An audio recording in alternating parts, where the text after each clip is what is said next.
Mississippi, here we all work while the white men play, loading up boats with the bales of cotton, getting no rest till the judgment day. Get yourself a brand new gal, I love it, baby, who's the apple of your eye. Old night gold, all I can tell, they often do the fair and the chicken pie. Here we all work on the Mississippi, here we all work while the white folks play, loading up boats with the bales of cotton, getting no rest till the judgment day.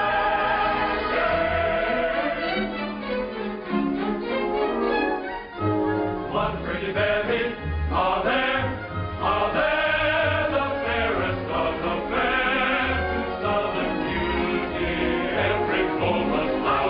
Clatter, you roll, oh goodness gracious, they're so flirtatious, you naughty Little women don't need timorous, you will find that she's love only makes a man more bold, keeping up the days of old. He's a showboat, pencil, captain, and cotton, blossom will you go? Let me take you to the shadow line. You like us to joyfully accept I have to make a lot. Information from the Hello, dear, from Captain Andy.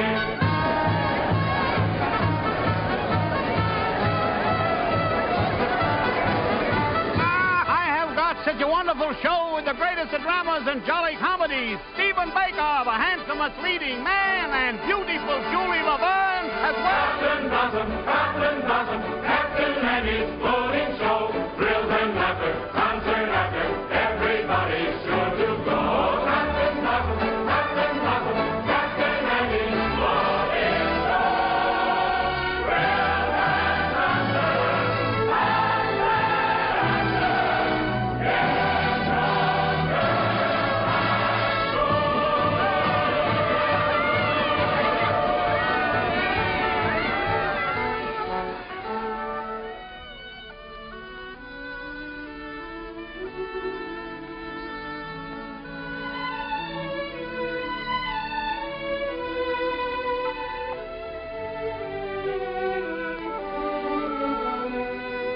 Who cares if my boat goes upstream, or if the gale bids me go with the river's flow?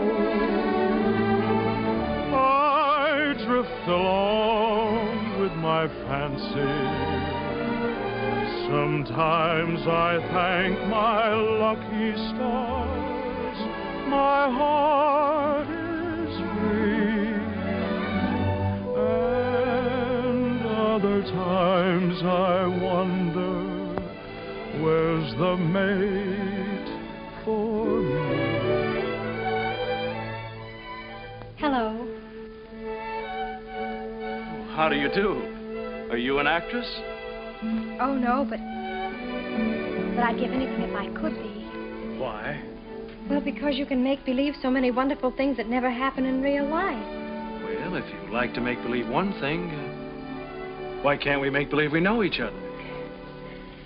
The game of just supposing is the sweetest game I know. Our dreams are more romantic than the world we see. And if the things we dream about don't happen to be so, that's just an unimportant technicality. So the cold and brutal fact is, you and I have never met. We need not mind conventions, P's and Q's. If we put out a thought in practice, we can banish all regret. Imagining most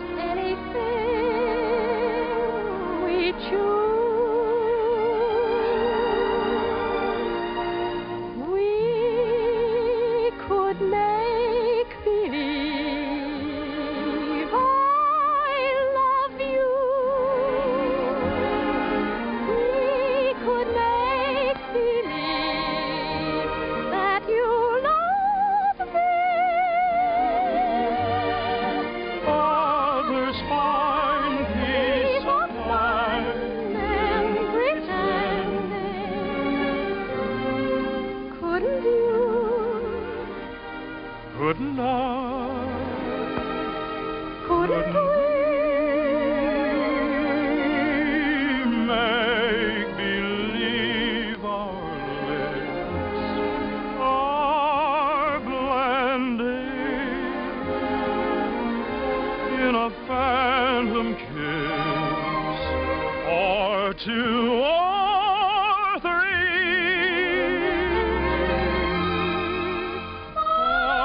Might as well make believe I love you.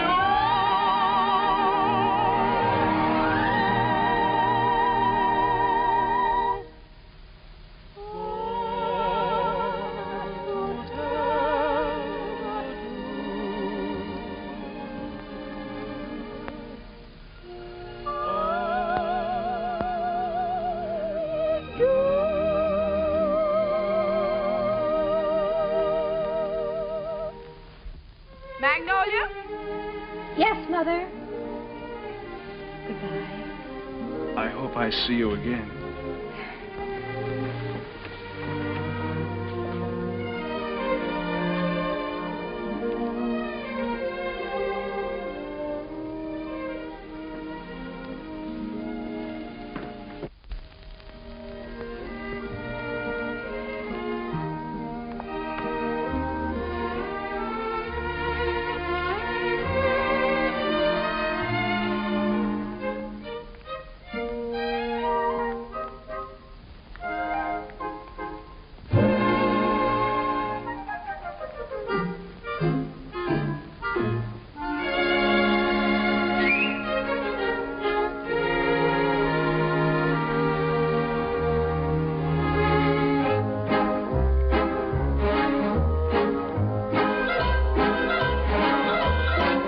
Upon the wicked stage ain't ever what a girl supposes. Stage door Johnnies aren't raging over you with gems and roses. When you let a feller hold your hand, which means an extra beer or sandwich, everybody whispers ain't her life a whirl. Though you're warned against a ruining your reputation, when you played around the one-night trade around the great big nation, wild old men who give you jewels and sables only live in Aesop's fables. Life upon the wicked stage ain't nothing for a girl. Though we listen to you moan and grieve, you must pardon us if we do not believe you. There is no doubt you're crazy about your awful stage. Life upon the wicked stage ain't never for the girls aboard. Stage door Johnnies are raging over you with gems and roses. If some gentleman would talk with reason, I would cancel all next season. Life upon the wicked stage ain't nothing for a girl.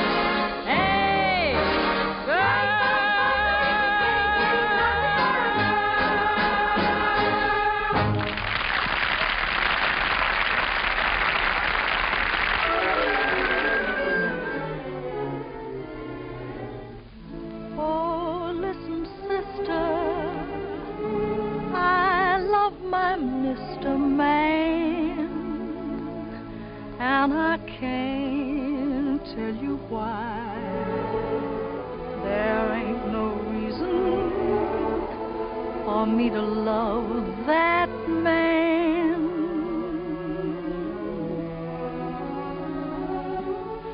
It must be something that the angels done planned.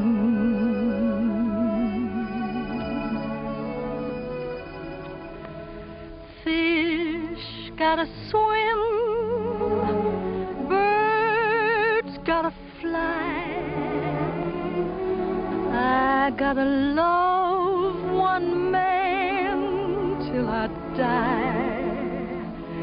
Can't help loving that man of mine.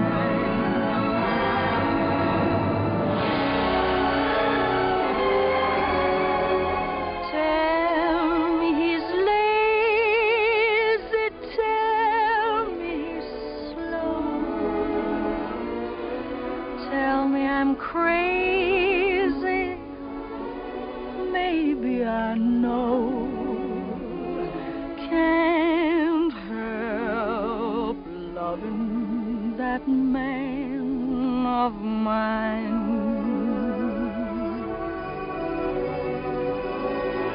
When he goes away, that's a rainy day.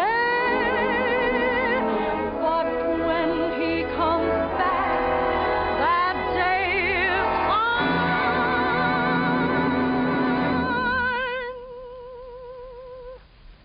The sun will shine.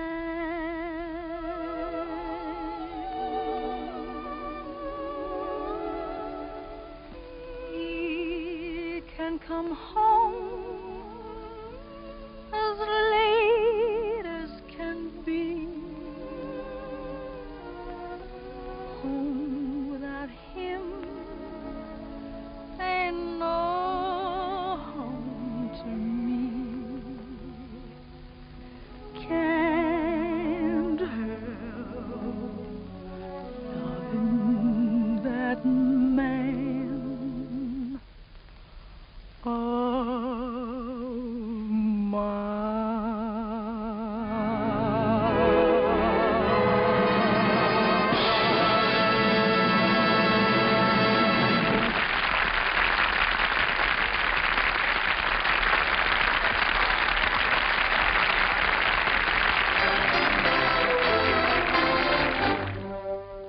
Old Man River, that old man River, he must know something, but don't say nothing. He just keeps rolling, he keeps on rolling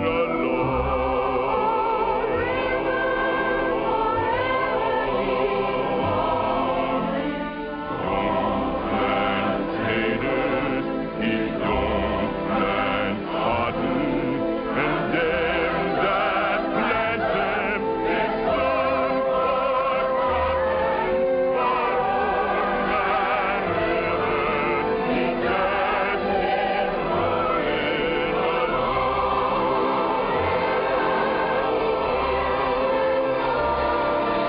You and me, we sweat and strain, body all naked and a wreck with pain.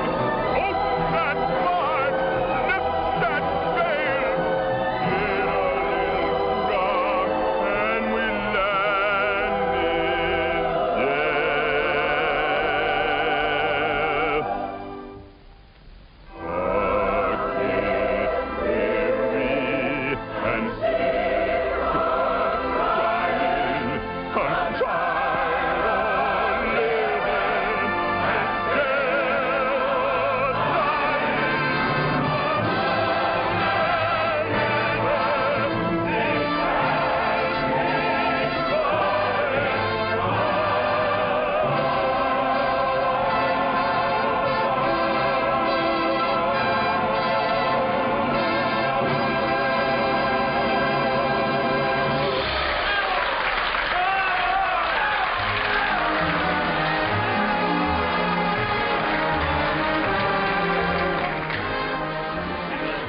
It'll run over a year. Well, over a year. Congratulations, Johnny.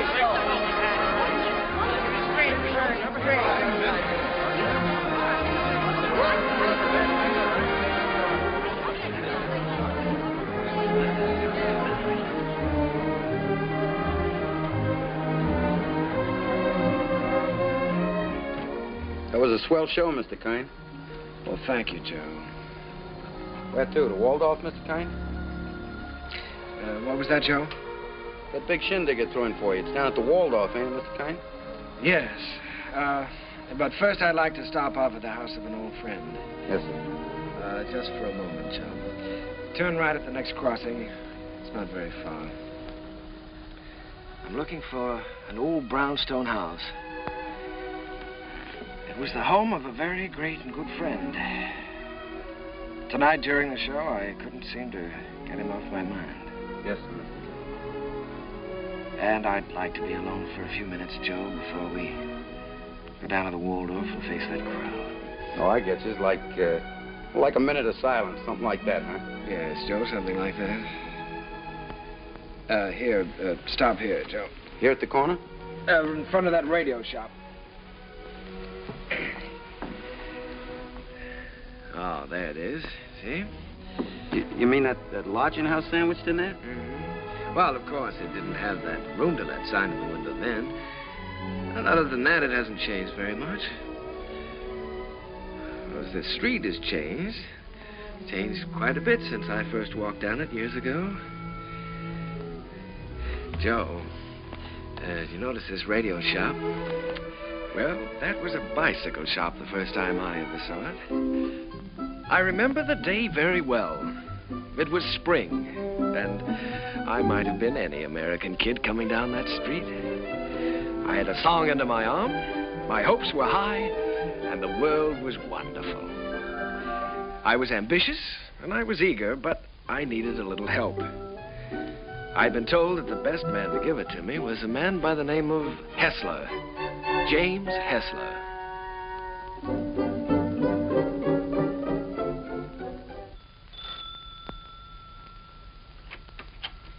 Come in. You're an hour late already. I suppose you realize that. You can start on the upstairs bedroom immediately. Mrs. Muller, Daddy wants some more roast beef. I'll be there in a second, Mr. Hessler, and see that you get to their nests, young man. He's not the moth killer. I'm a songwriter. A songwriter. I see. You entered under false pretenses. Well, it won't do you any good, young man. Mr. Hessler isn't seeing songwriters anymore. He's going in for better things. Maybe he should have some roast beef. He's very hungry. Shh. Don't mention roast beef in front of a songwriter. Look, Aunt, give me a snack here. No, so it is, so it is. You feel like you're going to fall down and faint, don't you? Dear. Well, you can come in for a while. I can't have people fainting in the house, not even songwriters. Thank you. Come in, come in.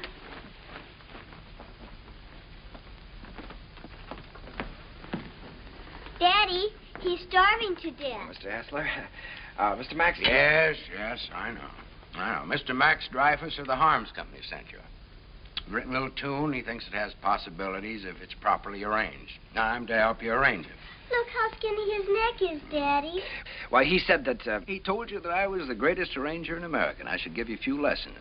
Oh, my friend, he's right. There's only one catch. I've given up arranging. I'm through dressing up silly little tunes for girl shows and beer halls. I'm going to write some real music for a change. Oh, here, Mrs.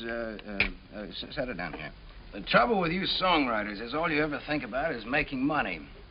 Here, sit down, have some roast beef. Oh, well, no, thank you. Go ahead, sit down. No, you never think of doing anything big, anything worthwhile, like Brahms or Puccini. No, don't sit down there, please.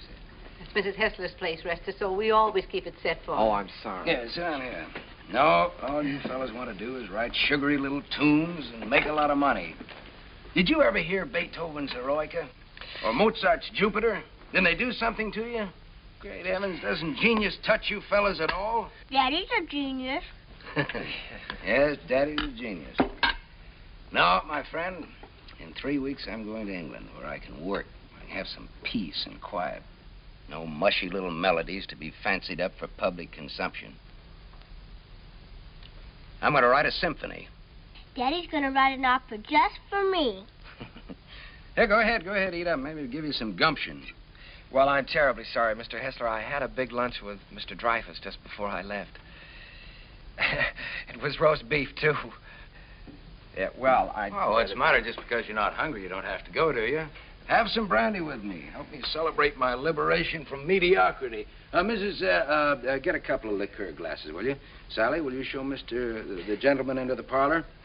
I'm going upstairs and see if I can find that bottle of Napoleon. Have you a song in there? Mm-hmm. I'm taking piano lessons. Daddy wants me to be an opera singer when I grow up. Why don't you write an opera? Well, Sally, I'm afraid I only write the silly little tunes. You know, the ones your father doesn't like. Let me see if I can play your song. Do you mind? Oh, I wish you would. It's very easy. Here.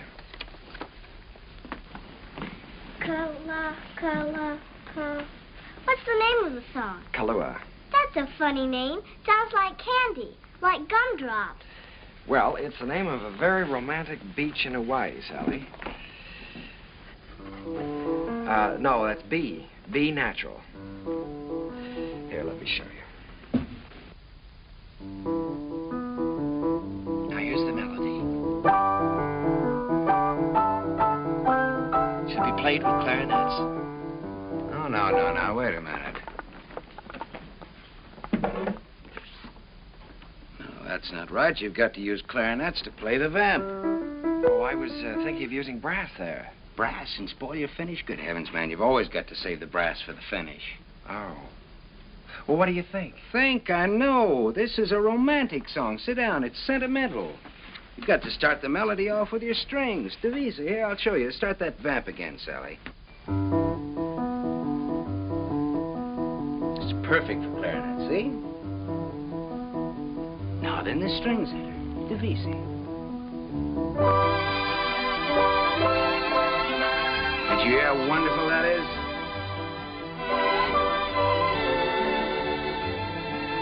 Now then add trombones, muted trombones.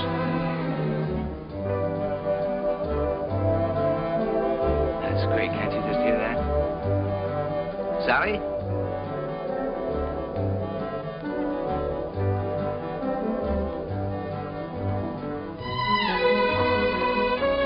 No, wait a minute. We ought to add flutes there. Light and easy.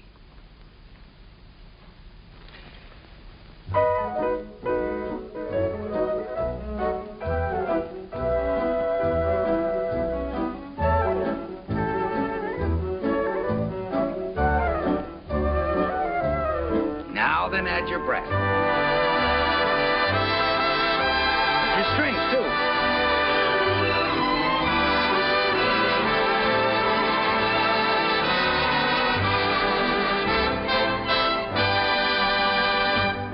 You see? Isn't that easy? It's a good song, too. It's very good. Is that yours? Yes. Mm-hmm. That's all right. What's your name again? Kern. Jerome Kern. Well, I'm glad to meet you, Kern. Make yourself at home. And I did. My life became a pattern of notes and clefs, tempos and modulations. We worked hour after hour, day after day. It was the beginning of a friendship. It was the beginning of a lot of things. And now, not only did I have a best friend, I had a best girl, Sally. And what a girl. Oh, those were never to be forgotten days, and I hated to think of them ending.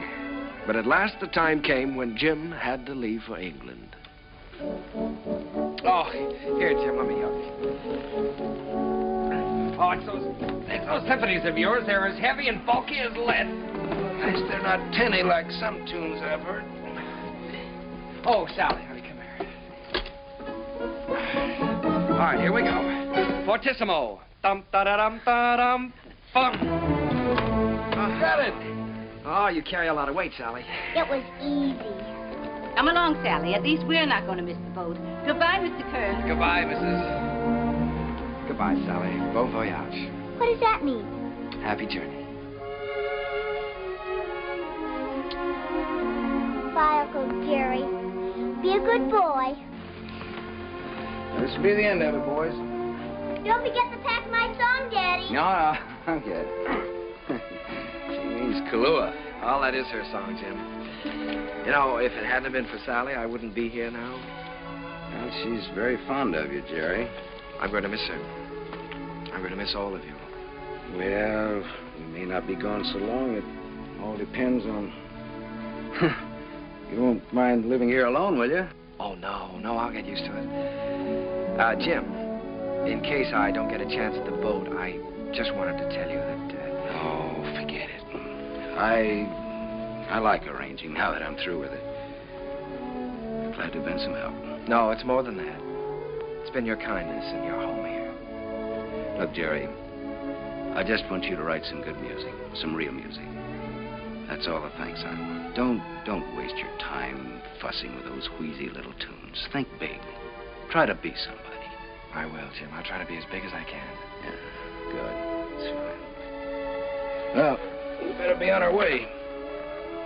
Oh, good heavens, Sally's song. You know, I'm so tickled that she remembered that. Remembered? It's your song, Jerry. She couldn't forget.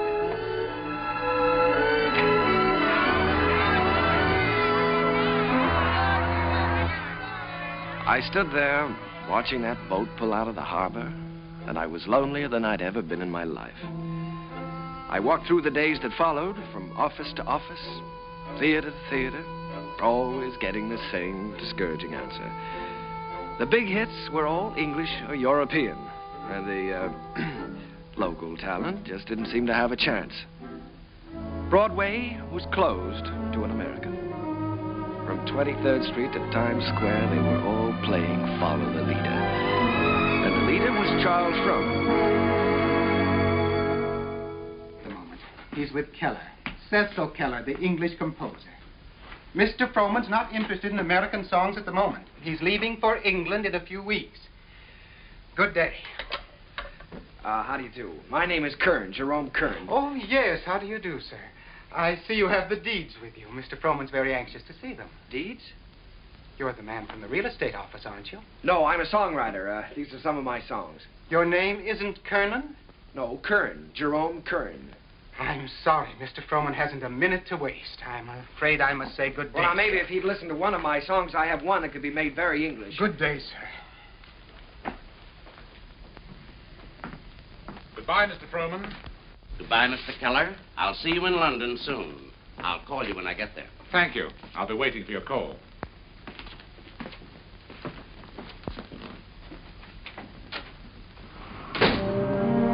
I made up my mind that I was going to try to write music with an English accent. So I sailed for London. I wish I could say with flags flying and my courage high. But the sea and I and the boat didn't get along too well together. I was mighty glad to see land again.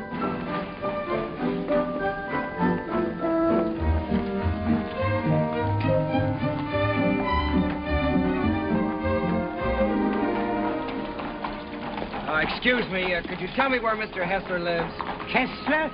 We have a Wesley and we have a Smith. No, Hessler. Mr. Jim Hessler. Uncle Jerry! Sally! Oh, honey, it's so good to see you. We didn't know you were coming. Well, I didn't know I was myself. Daddy will be so glad to see you.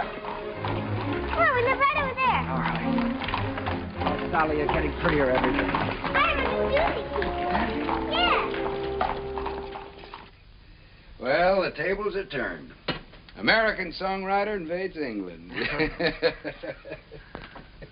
That's pretty good, Jerry. No, it's daring, very original. You're thinking big anyway. It's a chance I'm taking, Jim.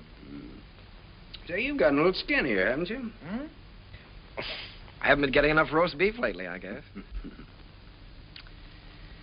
Jerry, I look at you sitting there, and it's just hard for me to believe you haven't been here all the time. Thanks, Jim. It's sort of like being home again. How was the symphony coming along? All right? Oh, well, yes, I'm still in the note-making stages. Of course, I always believe in making plenty of notes. It's kind of like planting seed. One day they start to grow, and then, before you know it, lo and behold, your symphony's all written. Uh-huh. Simple and easy, hmm? Not as difficult as writing those silly little tunes. Well, no, it's the quiet here that does it, Jerry. Peace in this place is just so thick that you can float on it. It's a rustic pastoral. Wait a minute, now, answer that telephone. Oh, the doorbell. Will you get the door, please? Don't you do something about that? Yeah. No, there's a picturesque pastoral. Hello. that young lady. But you know the thing. Who? Sometimes they're on duck well. My little I can't kid, she's waiting for a piano lesson, sir. Oh, Mr. Edwards. Yeah, put him on. Come, Sally, it's time for Hello, George. When, my little study? Fine. I don't want to. Tomorrow? I'll be glad to. I'm not going to have a lesson. For dinner, good. Hessler, you behave yourself. All right, I'll be there. Bye-bye. George Edwards. The producer? Yes, he wants me to come up and sit in on a rehearsal of a new I show. don't want to take that piano lesson. Uncle Jerry's here. You've got to talk to your daughter. I can't do a thing with her anymore. Well, This is Uncle Jerry's first day here, and I shouldn't be made to take lessons. Should I? Should I, Uncle Jerry? Well, I think you should have one day off, maybe, huh? That's the end of her. There was some hope for her until her Uncle Jerry arrived. Now she's spoiled for good and all. Come, we get ourselves a cup of tea. you know, Sally, I'm inclined to agree with you. I think Uncle Jerry's arrival does call for a celebration. Now, what'll it be? London or the fair? Oh, the fair, Daddy. Please, the fair. All right. The fair it is.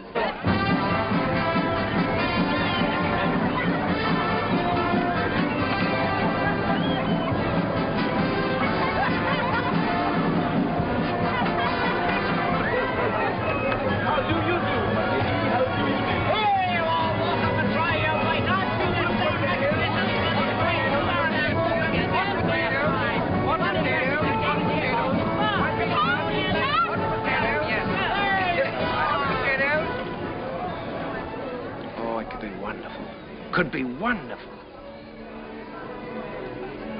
Oh, no, Jerry. I don't want Sally to go up in the swings, not till she's a little older. The whole stage full of swings and a boy and girl in each swing and all of them singing.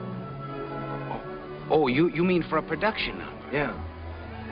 That's not a bad idea. They could swing from the stage right out over the audience and back again. Make a good production number. What song would you use with it? Spoon with Me? Be perfect. Spoon with Me? That sounds fine. Suppose I take that up to George Edwards. For the gaiety? Sure. I'm going to have dinner with him tomorrow night. Oh, Jim.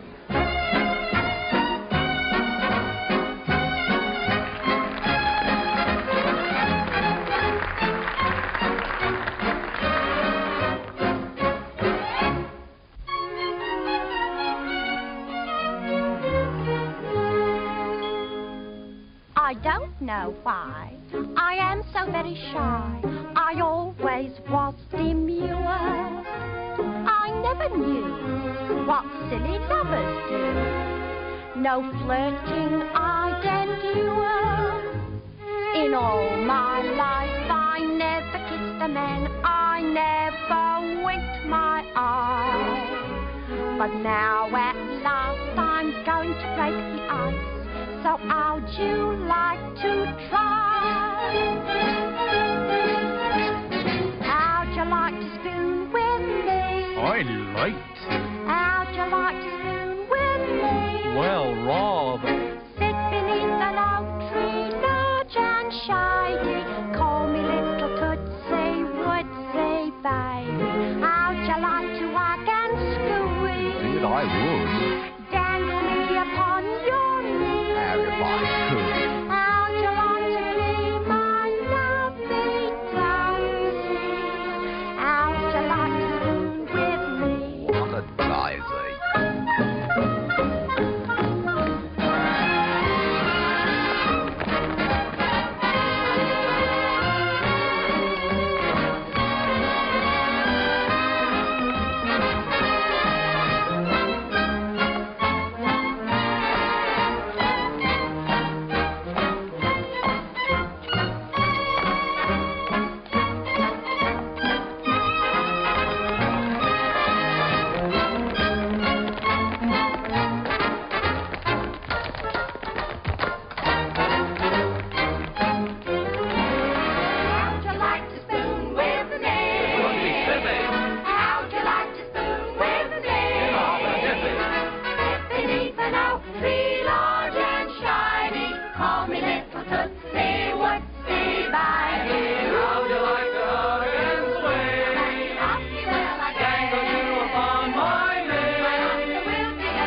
How'd you like like to spoon with me, rather.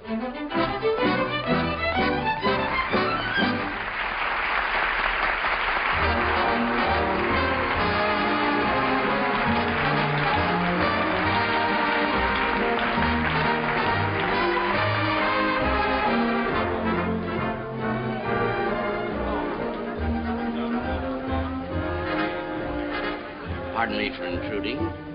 You've been pointed out to me as the composer of that delightful number with the swings in it. My name is Froman, Charles Froman. Mr. Kern, I want to congratulate you. Froman? I'm sorry, sir. It isn't my number. My name isn't Kern. There's Mr. Kern, sir, down the bar bit. That gentleman there? Why, he can't be the composer. It's him, sir, sipping sherry. And a very nice gentleman he is, too, sir, for a musician. Mr. Froman, I have something here which I know you'd like. It's a beautiful number with parasols, with all sorts of parasols.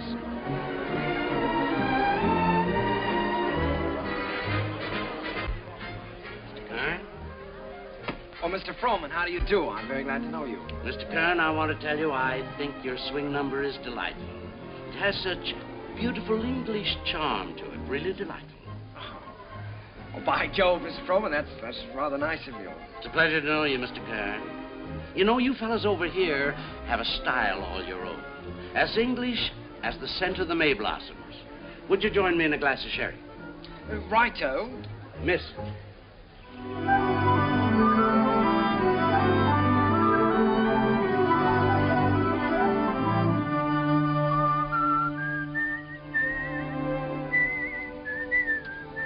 I'd give that one up if I were you. One song at the Gaiety, I think you can afford to take a rest. Well, if I could finish it, I know I could interest Froman in it. You ought to know by now that Charles Froman is only interested in English music and English composers. If I only had a piano, I know I could work this out right now.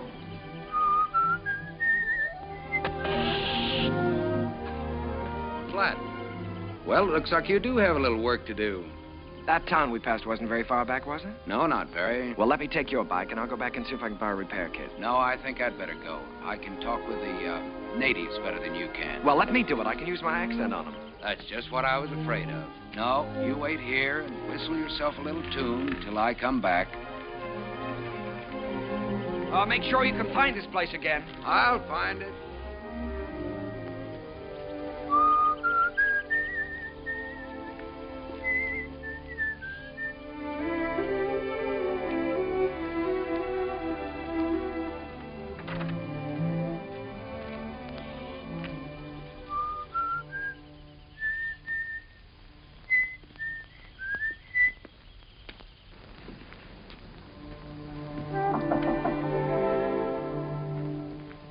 I say, is anyone there?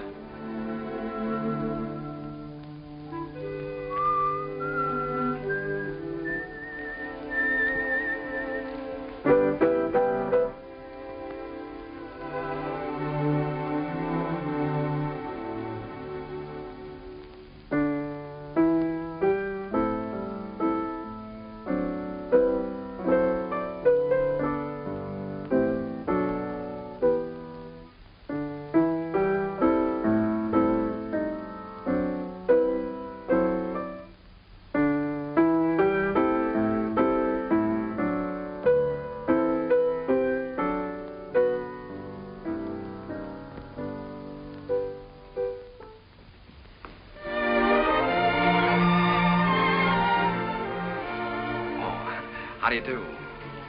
Did Mr. Timkins send you?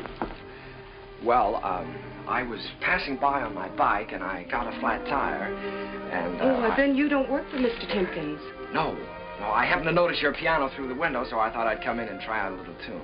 I see. For a minute, I thought you were the piano tuner. No. Well, I'd better go before the owners... what do you do here? Gardening? A little. Oh. Well, I don't know whether anybody's told you, but for a working girl, you're very pretty. Thank you. You're an American, aren't you? Yes. Yes, I'm a songwriter. As a matter of fact, that song I was playing as you came in was mine. Did you like it? Oh, what? You wrote it yourself? Sure. Oh, I write lots of songs. Maybe you've heard this one.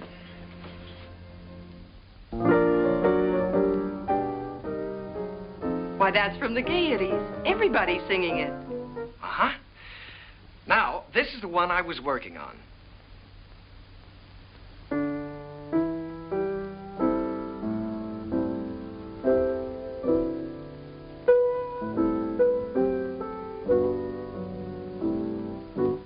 That I'm going to try to place for the Gaiety, too. Of course. I would if I were you. Don't you believe I wrote these songs?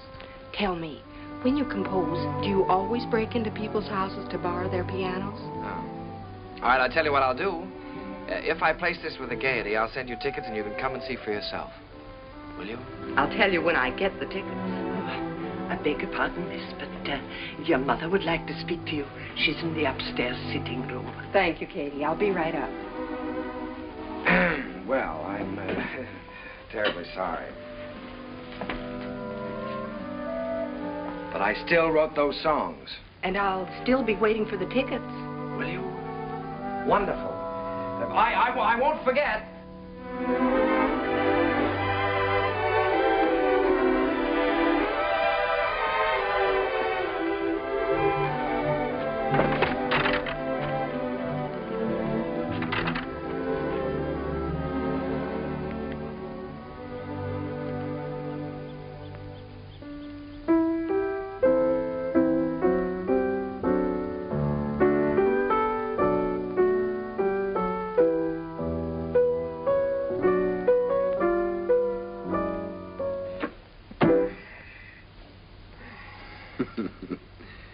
And you were the lad who wasn't going to fall in love with anybody for a long, long time. Well, this girl is different. Sure, I know. Well, now, don't joke about it. It's serious. Don't you believe me? Yes, of course I believe you. She really is different. I know. Her hair is like spun gold shining in the sunlight. Well, I don't know about her hair. She had a kerchief on, but her eyes were like pools in the starlight. I see. Even with her working clothes on, she's the prettiest girl I've ever seen. I'm sure of it.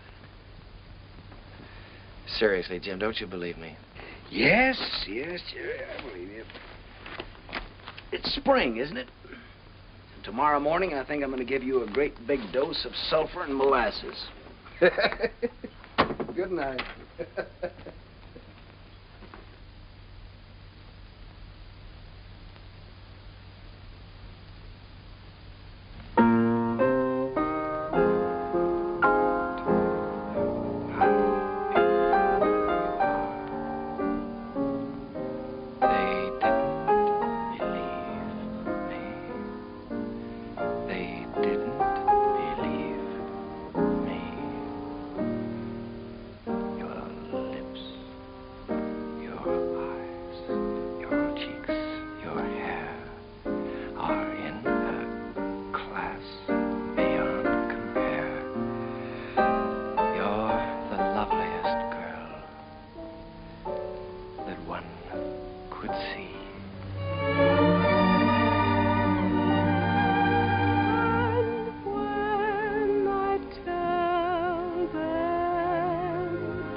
Noticed.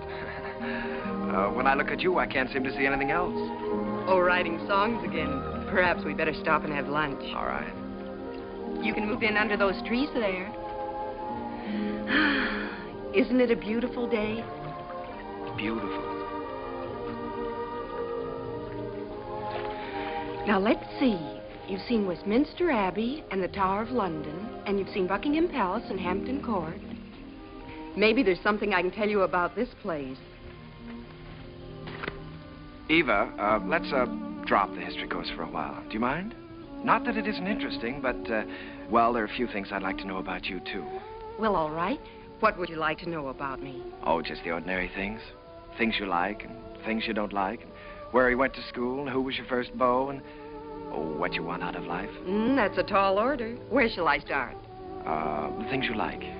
Oh, I guess I like what everyone likes. I like books and picnics and dancing and music. What about musicians? Oh, certainly musicians. And what do you want out of life? Oh, I guess again what everyone wants. Happiness.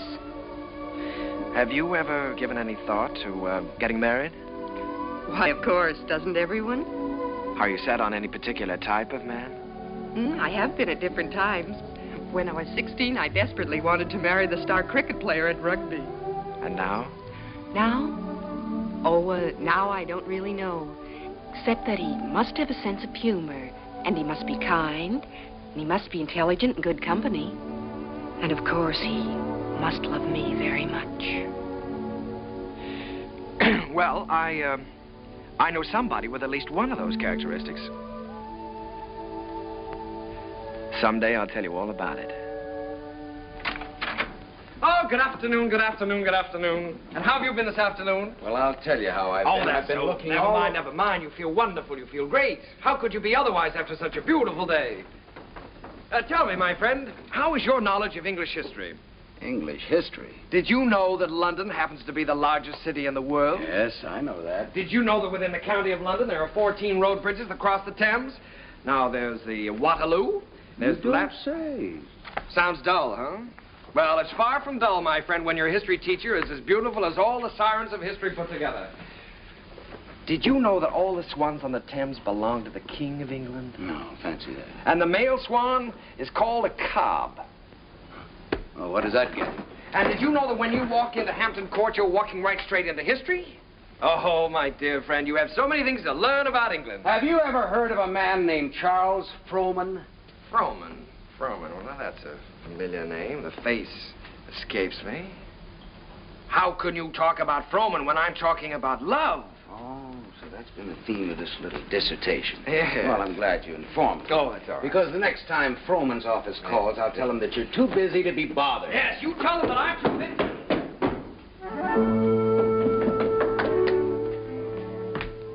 Did you say the next time Frohman's office calls? That's what I said. They've been calling you all day. But why should I bore you with such trivial details? Well, what do they want? No, dear friend, you return to your archives. Why think of the future when the past is so glorious? Oh, come on, now quit clowning. What happened? Nothing. Frohman just wants you to write 4 songs for his new show. If, of course, you can spare the time. Well, why didn't you tell me about it? Why didn't I tell you about it? Well, come on, let's get going. There's no time. We've got to do that on the ship. On the what? On the ship. We're sailing with Charles Frohman tomorrow. We have to start rehearsal in 6 weeks in New York. Oh, Jim, Oh, no. Look, Jerry, this is the chance you've been waiting for. You certainly are full of surprises. I thought you'd be up in the clouds. I feel like I've just been yanked out of the clouds.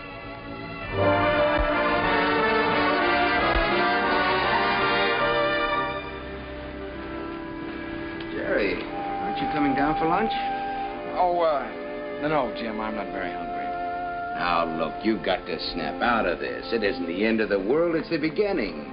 Here you are on your way back home with a Charles Frohman contract in your pocket. Why, you ought to feel wonderful. I know it. That's what I keep telling myself. You go back to England. If I just could have seen her once more. Jerry, it was all we could do to catch the boat. You couldn't help that. And you talked to her on the phone. On the phone? What can you say on the phone? Hello, it was nice seeing you. Take care of yourself. Oh, Jim, there were so many things that I wanted to say to her. Now, look, Jerry, you've got to think about your career. Things are just starting for you. Yeah? You can say that over and over again, and you know what happens? What? Nothing. Jim, you know, for the first time in my life, I'm lonely. Here I am on a ship full of people with you, and I might as well be on a desert island all by myself. Did you ever feel this way? Yes, once. What did you do about it? I married the girl. Oh, hello, Mr. Froman. Hello there. Been looking for you two. You weren't down to breakfast. No, the first day out is always a little rough on I know. Good Englishman should have his sea legs by now. Come and have lunch with me. Mr. Froman, there's something I must tell you. I'm not an Englishman. Mr. Kern, there's something I must tell you. I never thought that you were. At least not after the first 15 minutes. Matter of fact, I'm very proud to be able to present a new American composer to Broadway. Thank you, Mr. Froman. I have a lot of faith in you, Jerry. Just received a wireless from Julia Sanderson. She's accepted the part of the girl from Utah. Wonderful. Now I've got to have a great song for her. If it's a love song, he's got one.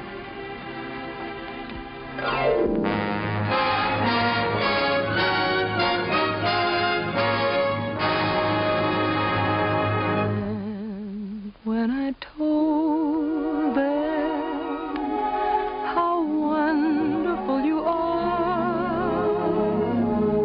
they didn't believe me.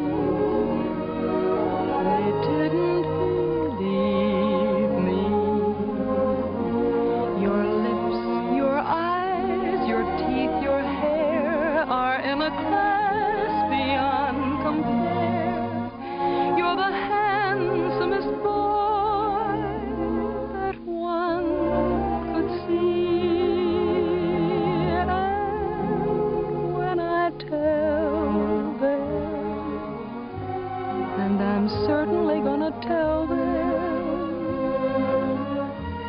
that you're the boy whose wife one day I'll be.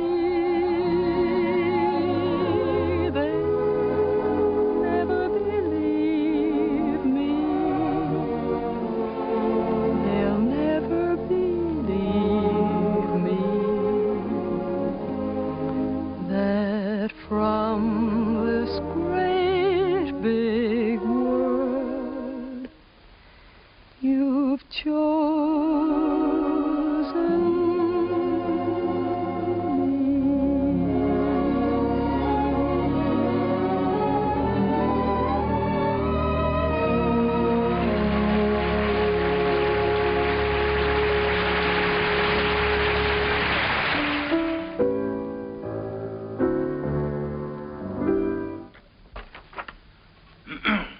Here. I've got the Clouds number worked out pretty well now, huh? I never realized that writing a complete score was such a job before. Well, one good all-night session like this does wonders. We could use another week. We weren't 3 weeks late already. Oh, I hope he likes it, Tim. Ron, he'd be crazy about it. If he hasn't gone out and bought himself another show while he's been waiting. Good morning. Sally, what are you doing up? I'm going to have my breakfast. Right. It isn't morning already. No, it can't be. Sally, you'll be late for school. I'm coming. Say, Jim, don't you think I better call Froman's secretary and get an appointment? Yeah, you better call him at home. It's a little early. Good morning. Bryant, 2446, please. Do you think it's in good enough condition for him to hear? Oh, yeah, sure. It's in good shape for a first draft. Hello, this is Kern, Jerry Kern. Mr. Froman was expecting me to call today about an appointment. He's leaving for England. Well, but he promised that he was going to listen to my show, Oh Boy, for his next production. Say it's today. Oh, all right, thanks. Well, that's it. He's going over to buy himself another English show. Well, he can't. No? No, he can't. We worked like dogs on this score, Jim. And I had all my plans made, too. After he bought it, I was going to jump the next boat for England. I'd forgotten about that young lady. Wait a minute. I've got an idea. My passport is still good. Why don't I take the same boat he's taking today? Wonderful. Get him on board ship and he can't get away from you. That's right. Then I can sell him the show. Wonderful. Then I can go and see Eva. Sure. You can get married. Well, you probably have to ask her first. Well, that's an idea. Well, I'll go and phone the steamship company. Right, I'll go back. Driver, you think you can make it all right? If we get a break in traffic and the old engine holds out. Oh, Uncle Jerry. Jerry, come on now. We've only got a few minutes. Jerry, if you want to miss that boat, come on here.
Charles Frohman. It's like watching an era crumble in front of him. The theater's gonna miss him. Yeah? You were very lucky to miss that boat, Jerry. Seen Max around? Oh, hello, Jim. Victor? No, I think he went over to Comstock and Elliott's. What a terrible tragedy. Yes, it's unbelievable. Jerry and I were just talking. Jerry, you know Victor Herbert, don't you? This is Jerry Kern, Victor. How do you do, Jerry? It's a great honor to meet you, Mr. Herbert. Charlie Frohman spoke of you quite often. He had great hopes for you. Well, he was very kind. He liked you. But more important, he respected you. And it's easy to see why. You've got a song to sing. Thank you, Mr. Herbert. Look down at that city, Jerry. It's made up of millions of people. And music has played a part in all their lives. Lullabies, love songs, hymns, anthems. Must be pretty wonderful, Mr. Herbert, to realize that people you don't even know and never will know are singing your songs, and all of them asking for more of the Victor Herbert music. It makes me feel grateful, Jerry, and very humble. One of these days you'll find out yourself how it feels. What is it my publishers call me? The Dean of American Music. Well, I think you're going to be the next dean. One thing I must admit, you've got a better figure for it. Keep writing, boy. Don't let anything stop you. Good night. Good night, Mr. Herbert. Night, Victor. Good night, Jim. Good evening, Mr. Herbert. It's a deal, gentlemen. Congratulations. Comstock and Elliott are going to produce Oh Boy. Max just sent me over with the check. What's the matter? Aren't you fellas happy? Yeah, we're happy. Thanks. Turn out those lights again, will you?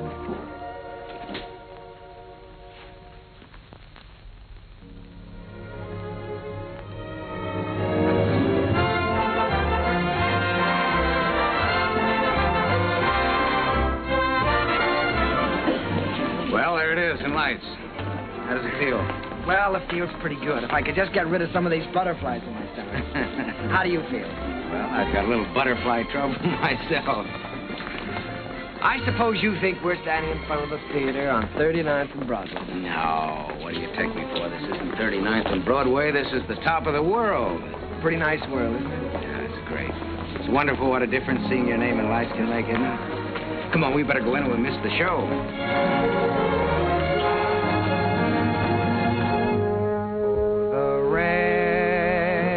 Comes a pitter-patter, and I'd like to be safe in bed. Skies are weeping while the world is sleeping, trouble heaping on our heads.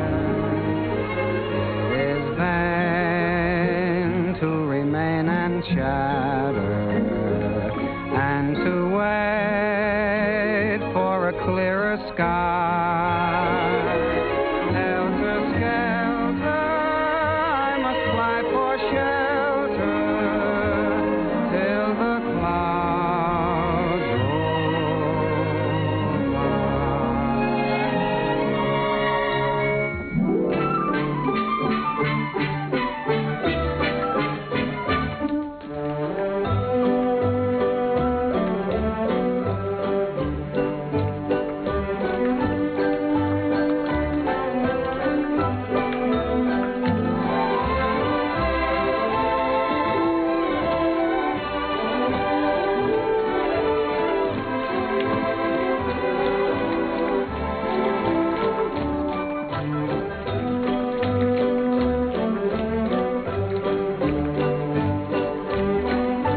Jerry. You're in, my boy. Listen to that applause. That's for you. Don't wake me up. Don't anybody wake me up.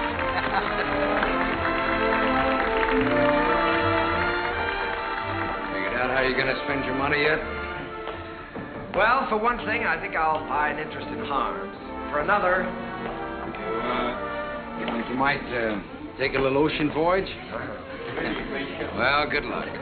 I don't see how she can possibly say no.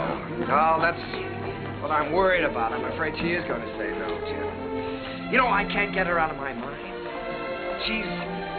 Yeah, I know. I've been through this before. She's everything you've ever dreamed of on this earth. She's everything I've ever dreamed of in heaven.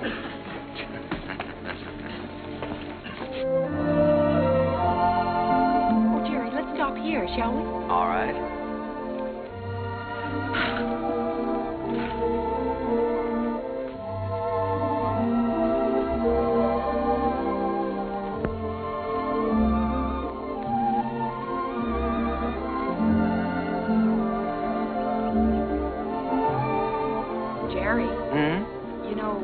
Write very often. Well, my letters weren't very interesting, Eva, so I tore them up. As a matter of fact, you didn't write very often yourself. A lady doesn't correspond with a gentleman, unless it's a reason other than a personal one. Oh, well, now, doesn't that sound a little silly to you? No, it sounds altogether fitting and proper. Oh. You want to fight? A lady doesn't fight. Well, what does a lady do? Oh, you're impossible. Well, you're right. If I were you, I'd have nothing to do with me. In fact, if I were you, when I ask you to marry me, I'd say no. Just on the grounds that a lady never says yes. Now, see here. Are you going to ask me to marry you? Might, with a little encouragement. A lady doesn't... In my country, if a lady wants to be asked, she has to be encouraging. In my country... In your country? What in your country? Well, there are proper ways to go about such things in every country. Oh. Well, then let me put it this way. From the very first moment I saw you, when you walked in from the garden, I knew that out of all the women in the world, I'd finally found the right one. The only one. I wanted to tell you then. I wanted to say, hello, funny face. I don't know your name or anything about you, but I've loved you all my life. You were my first school teacher, my first date, the first girl I ever kissed, and everything in the world to me. You see, I recognized you immediately. You thought all that? That's right. I stood there thinking that, wondering what you'd do if I kissed you. What would you have done? What would you do now?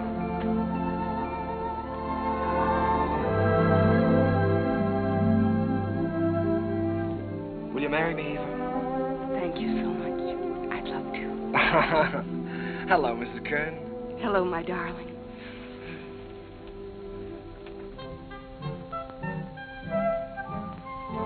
They're here, Daddy. They're coming up the steps. Welcome home.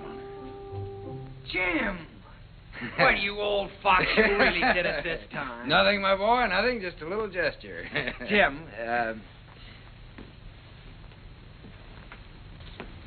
this is Eva. Hello, Eva. Hello. Well, you've married the nicest guy in this world, but the craziest. Oh, now, wait a minute. I was keeping that from her. Isn't she sensational, Jim? Jerry. Honey, turn around and let him look at you. Oh, Jerry. Look at that hair and those eyes. Have you ever seen a woman like that in your life before? Only once. No, I hope that both of you have all the happiness in this world. Oh, thank you, Jim. I think we have already. Forgetting me and the music. Oh, Sally, yes, I'm sorry, dear. Sally. On behalf of my father, Jim Hessler and myself. On behalf of my father, Jim Hessler and myself, I wish to congratulate you on the start of your voyage into the great sea of life. Oh, Sally. Well, on behalf of my wife and myself, I thank you very much. I'll take it. Hello, Mrs. Hello, Mr. Kern. Sally, it's so wonderful to see you. Why, you have grown up, haven't you? Sally, this is your Aunt Eva. On behalf of my father... Thank you, Sally. We're going to be real good friends, aren't we? Yes, I expect we are. Well, what do you say? Let's all go in and have something to eat, shall we? Oh, Jim, it's so good to be home again. Yes, it was good to be home. I felt I had everything in the world. Happiness, success, and the wife I had dreamed about. I wanted to put it all into music. Eva's smile, and her eyes, and what it meant to be with her. And at last it seemed to me that the clouds had rolled by. First, there was Leave It to Jane. Leave it to Jane, Jane, Jane. I don't know why you should make me plot and plan for you. She is the girl with... I always try to do everything I can for you. No problem, you can wish on her, give her a string. She'll tackle gaily, a score or more daily. If something is on your mind, and I can see that there is not a dot of it. comfort you soon will find. Leave it to me, I will soon get you out of it. If you have started worrying, kindly refrain and just hand over the whole thing to Jane.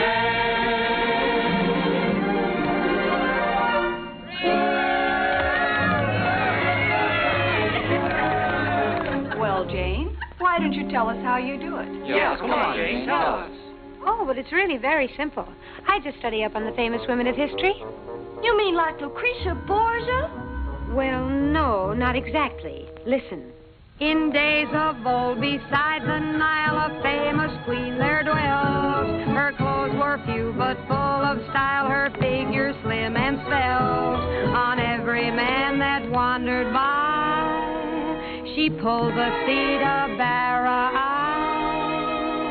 And everyone observed with awe that her work was swift, but never raw.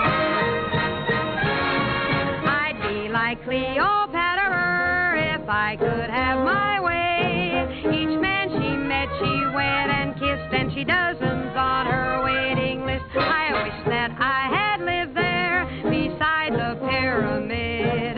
For a girl today don't get the scope that Cleopatra did.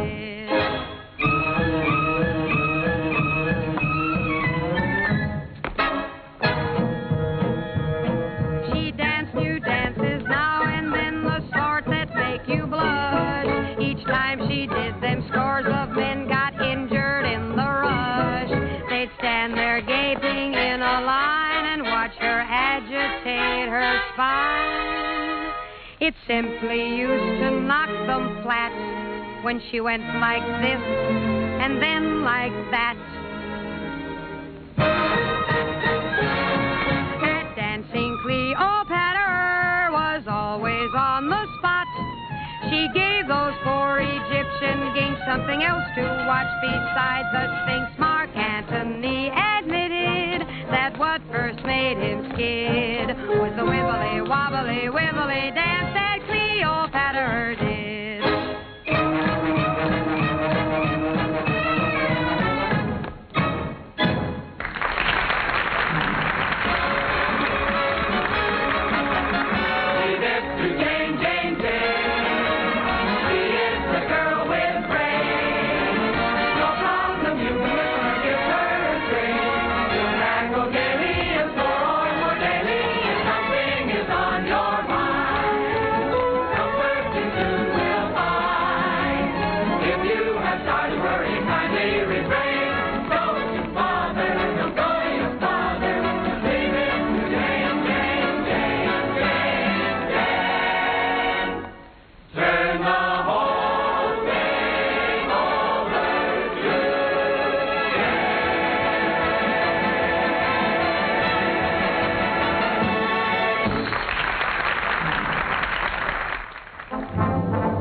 Once again, Broadway belonged to the Americans. To George M. Cohan, Irving Berlin, George Gershwin, Vincent Yoon, Buddy DeSilva. I was working in mighty great company.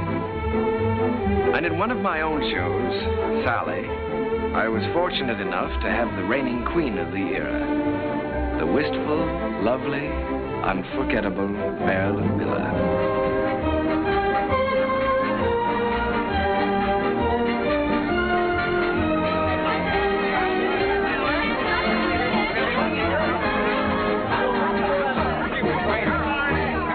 I got a couple new telephone all right, Larry, thank you. Hazel, my dress. I have it right here. We're going to have to hurry. How's it going? Oh, my goodness. I was never so nervous in my life. Did you see me trip? No, you are nice. More flowers, Mr. Ziegfeld. Oh, wonderful. Lovely. Says the first act was a dream, signed Flo. Wish she'd had the second act. Don't worry about the second act. Second's better than the first. No. Thank you. Hazel, is everything ready for the quick change? Everything's ready in the stage dressing room. All right. Thank you. Hazel, you got everything? Yes, everything's here. All right, let's go. Good luck, Miss Miller. Thank you.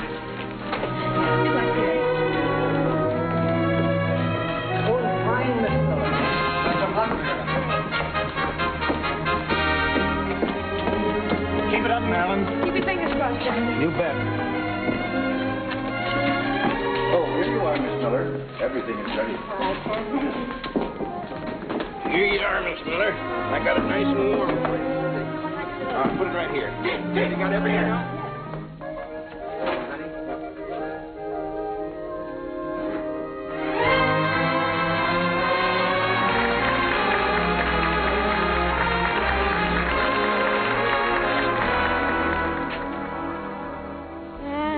Wash my dishes, I'll be following a plan till I see the brightness in every pot and pan. I am sure this point of view will ease the daily grind, so I'll keep repeating in my mind.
I never thought I'd ever keep a scrapbook, but it was nice to know that people were singing my songs and asking for more.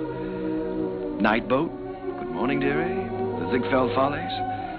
Curtains went up, curtains came down, and I think I got to look a little more like a musician. Eva grew lovelier with every passing year. Our life was rich and full and very satisfying. And Jim and I, well, we grew a little grayer, a little more settled, perhaps. He was still working on his symphony, Or so he said. But on the whole, the years didn't change as much. However, they certainly did change Sally. She was quite a young lady now. She'd been away at school. In fact, many schools. Well, Sally. Hello. Darling. Well, Sally, I thought you were at school. Well, I was. Oh. What happened this time? I just can't stand that school anymore, Uncle Jerry. I've left, and I'm not going back. What does your father say about that? Well, he hasn't said anything yet. He doesn't exactly know. You see, I just left there this morning, and I came right out here to talk to you. Oh, Uncle Jerry, I had to leave. I hated it so much I couldn't eat or sleep or anything. This is the third school you've left now, isn't it, Sally? Yes. Well, now, it seems to me that you ought to be able to make a go of one of them.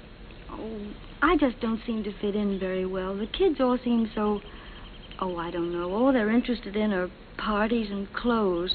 They seem to think that's all there is to life. Oh, Uncle Jerry, I wish you'd talk to Dad for me. He'll listen to you. Well, Sally, you know your father isn't well. Then I ought to be home where I can take care of him. You ought to be at school completing your education. You want to make something of your life, don't you? Oh, I've had an education, and now I want to get down to something serious. Oh, Uncle Jerry, you did promise you'd help me get a start in the theater. I said I'd help you when you were ready. Your father wants you to complete your schooling first, Sally, and he's the boss. Oh, Uncle Jerry, Dad's forgotten what it's like to be young and feel like this, but you haven't. You haven't forgotten what it's like to stand on Broadway and look up at the lights and think, someday I'll see my name up there. You remember that feeling, don't you, Uncle Jerry? Yes, Sally, I've got to admit it, I do. Well, then that's more important than school or anything else in the world, isn't it? Isn't it, Uncle Jerry?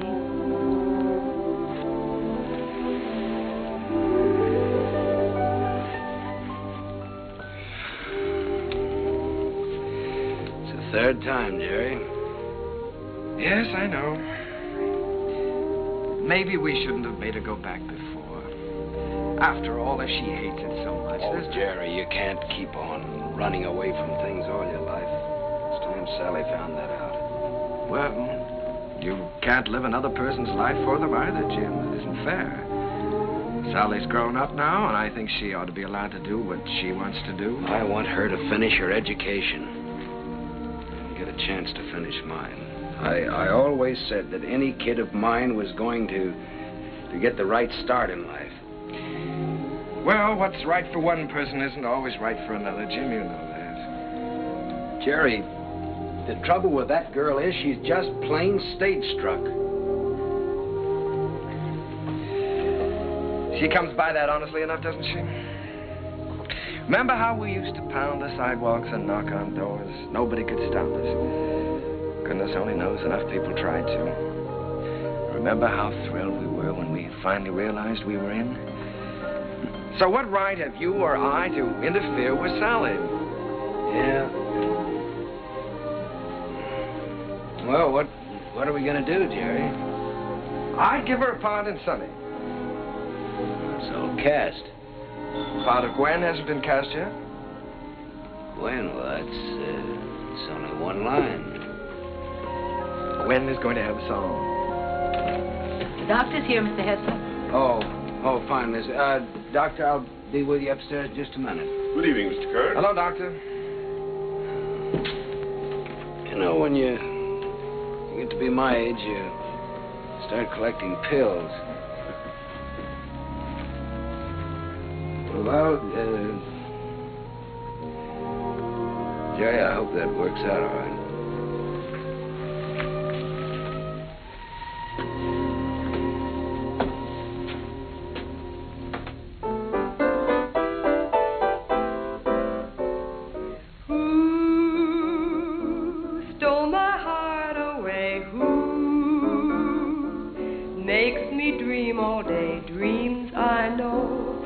Never be true. Seems as though I'll ever be blue. Very well, Miss Miller, and you? Fine. Hello, Oscar. Jerry. This is a charming number. I was just telling Jerry how much I liked it. What a fine lyric you've written. Oh, thanks. Jerry, I've just been talking to Mr. Dillingham, and he thinks that Who should be a big production number instead of a solo, and that, of course, Marilyn ought to sing it. Oh. Well, then, of course, we'll have to do it.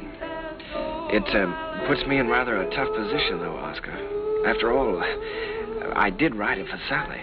I know you did, Jerry, but we'll give Sally something else. Oh, she's going to be awfully disappointed. It's a wonderful song, and I'd love to sing it, but I hate to take it away from her. Well, it's for the good of the show, Marilyn. I think you're right, Oscar. Have you thought, though, how you're going to tell Sally?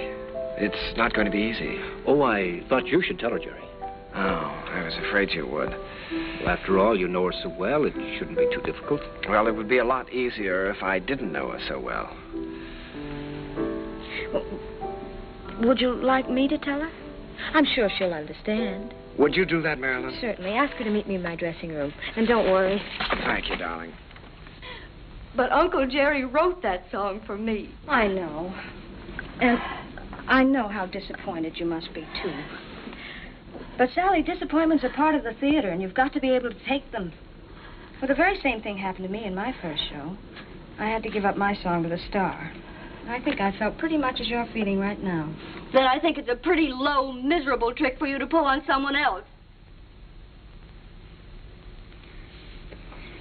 Sally, listen to me a minute. This is your first show. You're just starting. Now, there are going to be a good many songs and a good many shows for you. It may be difficult for you to understand now, but one day you'll realize you've got to give and take, whether you like it or not. I'll never take a song away from anyone else, especially if it's their first real chance. Sally, please don't put this on a personal basis. I don't want to take the song away from you. Then why are you doing it? Mr. Dillingham thinks it's best for the show. And what's best for the show is more important than what I want or you want or any personal feelings involved. Don't you see that, Sally? Yes, I see it all right. You're trying to take my song away from me, and you aren't going to get away with it. Uncle Jerry wrote that song for me, and I'm going to sing it. I don't care whether you are the star. You're not going to take it away from me. Sally. She can't have my song, Uncle Jerry. Don't let her talk you into it. I don't care what happens. She can't have my song.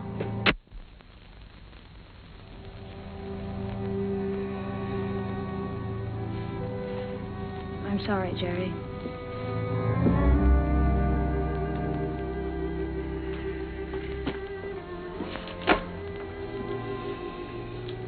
What is it, Sally? Am I still in the show, Uncle Jerry? If you want to be. You won't have a song, though. They took my song away from me, the song you wrote for me. Sally, there's a little thing called the good of the show. Apparently the show didn't seem very important to you this afternoon. Not important? You didn't care what happened to the show just so long as you got your way. The theater doesn't work that way, Sally. Nothing works that way. I learned something today. I suddenly realized that you're not ready for the theater yet. Not ready? No. All you have to offer is a small talent, a great deal of conceit, in return for which you want success.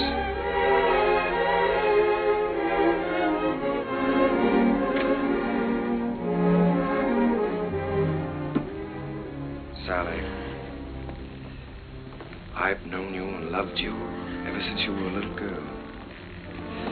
I couldn't love you anymore if you were my own child. But I must say this to you.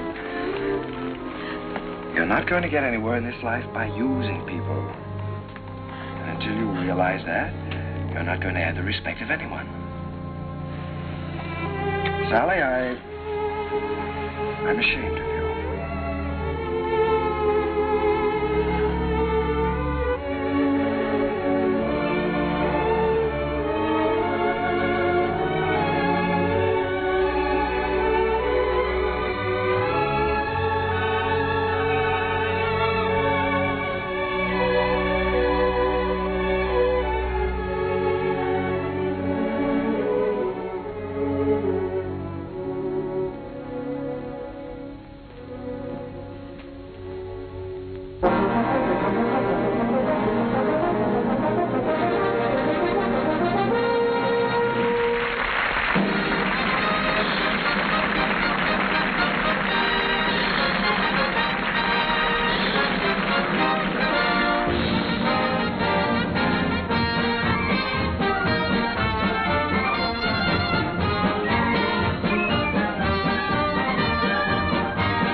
back into my memory's eye.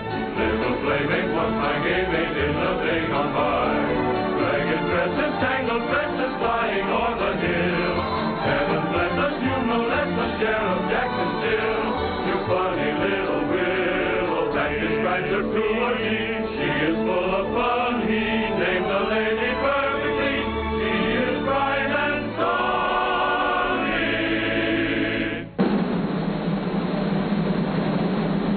Never comb your hair, sonny. Leave the breezes there, sonny. Let your stockings fall down for stockings. The sound is all that you do. Smiling all the while, cowboy. Where'd you get your smile from, boy? Little sunny girl, be my honey girl, honey.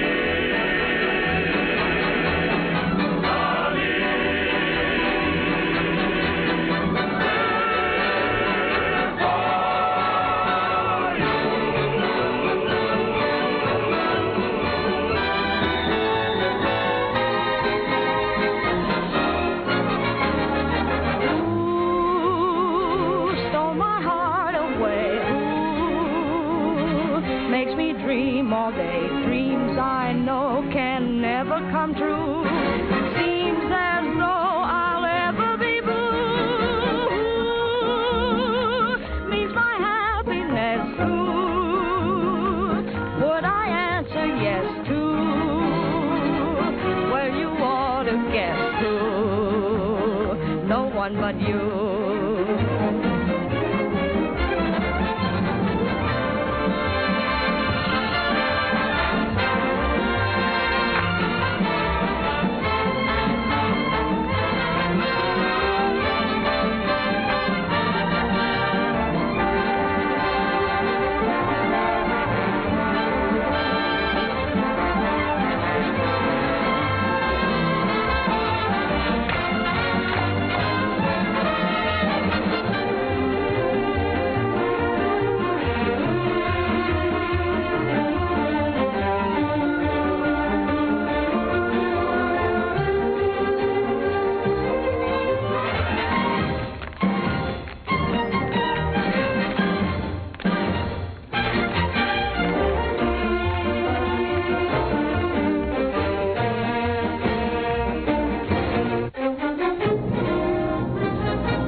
Yes, Miss Mullin.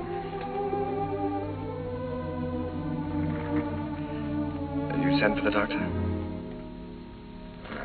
Is Sally there? Oh. Well, you be sure he stays in bed, Miss Mullin. I'll be right over.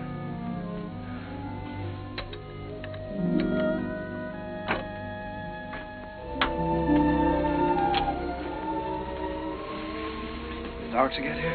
He's upstairs in Mr. Hessler's room.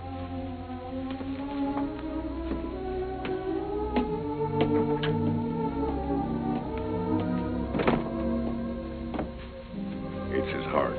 I wouldn't stay very long. Mr. Hessler could use a little rest.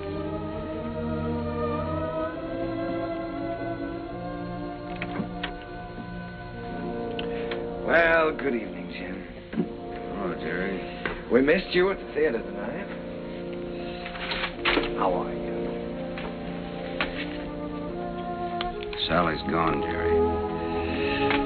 Yes, I know. Mrs. Muller told me. She didn't come down for dinner, and so went up to her room.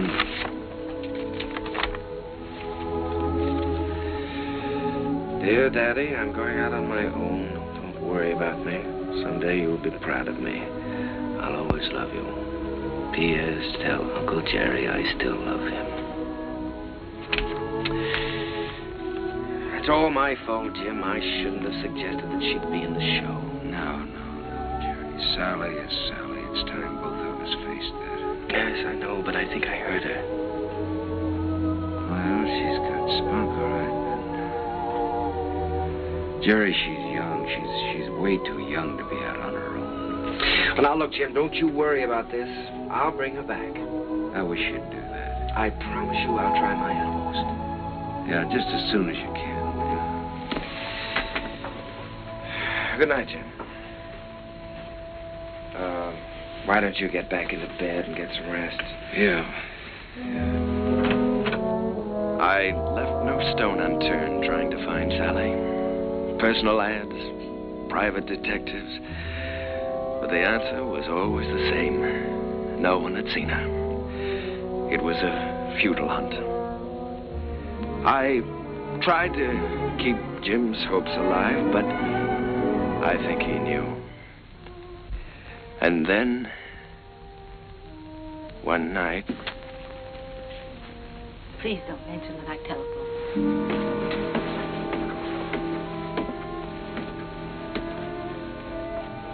I think, Mr. Kern, you'd better go up right away. He's been asking for you.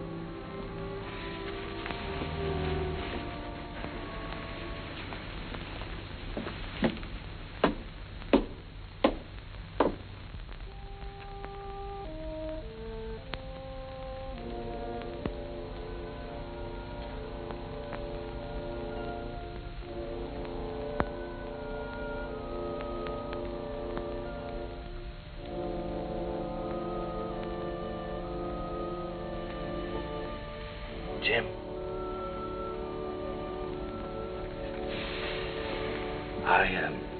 I was just driving by. I thought I'd drop in and say hello. Yeah. You forget I've known you a long time. Feeling better, aren't you? Yeah, I'm fine. Well, that's good. All you need now is a little rest. Kind of quiet around here now. Yes, it is, but things will be popping again just as soon as Sally comes back. Have you heard from her, Jerry? No, not directly. But I've got a couple of very good leads. I've got a hunch they won't be very long now. Then I'm going to see to one thing, Mr. Hessler. You're going to finish that symphony. I've kept you from that too long now. Oh, I forgot about that symphony. Forgot about it years ago. Well, what about your notes? I never made any notes. I was just posing as usual. You know, I used to go around hollering about being a genius. You are a genius, Jim. And you with your wheezy little tunes. You were writing the real music. The folk music of America. Thanks, Jerry, for letting me kind of stick around. No, wait a minute. Let's get something straight, Jim. I didn't let you hang around. If it hadn't been for you and your faith in me, I would have quit half a dozen times, you know that.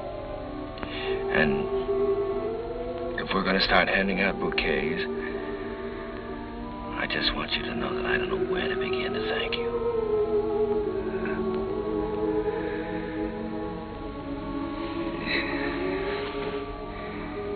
You're a great man, Jerry.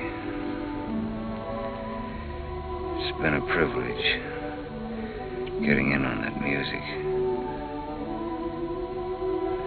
It's been a lot of fun. Now, let's not talk that way, Jim. In a couple of weeks, you'll be back at that piano, screaming for more and more brass.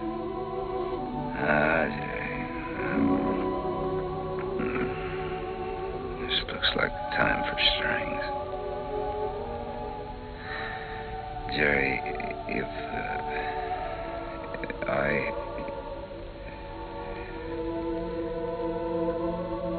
want you to look after Sally for me. Jim, you're going to be all right. So is Sally. In a couple of weeks, why, we'll be laughing about this.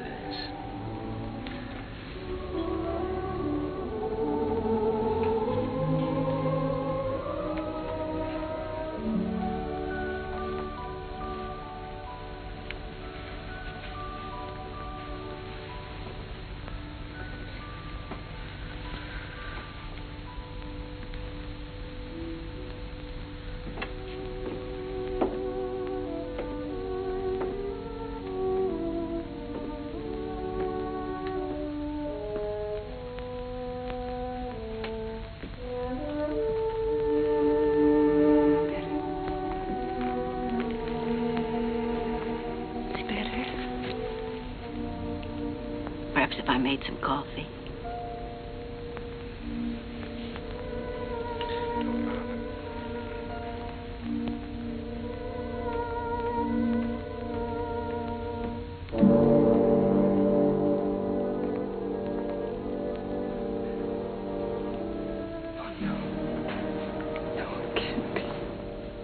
Mr. Kern had hardly closed the door when he...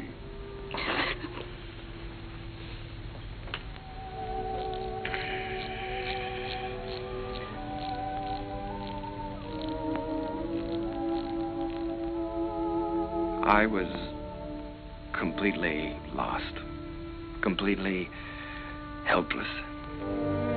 Jim was gone, and I had failed him, was still failing him. I'd lost a world with Jim's passing, and everywhere I walked with ghosts, reliving lost hours, pacing a world of memories.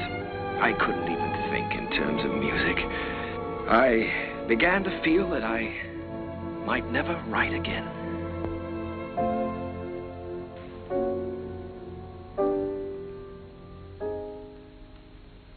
How long has this been going on? For weeks, Oscar. Ever since Jim died. He's a score to write me. Hasn't done one poem. Well, that certainly doesn't sound like Jerry. He seems to have completely lost heart. Have you had any word of Sally? No, but he has every friend he ever had in show business looking. Well, don't worry about it. He'll turn up. It's Jerry I'm worried most about. You know, Oscar, I believe he's beginning to think he can't write music anymore. It's heartbreaking to watch him. Well, I have a book here I'd like him to take a look at. I've been commissioned to adapt it and write the lyrics, and I think Jerry's the man to do the music. I don't think he'll do it, Oscar. Well, that's hard to believe. There's never been a time as long as I've known Jerry when you couldn't excite him with a good story. There's never been a time in his life like this. But you can try, and I'll tell him you're here.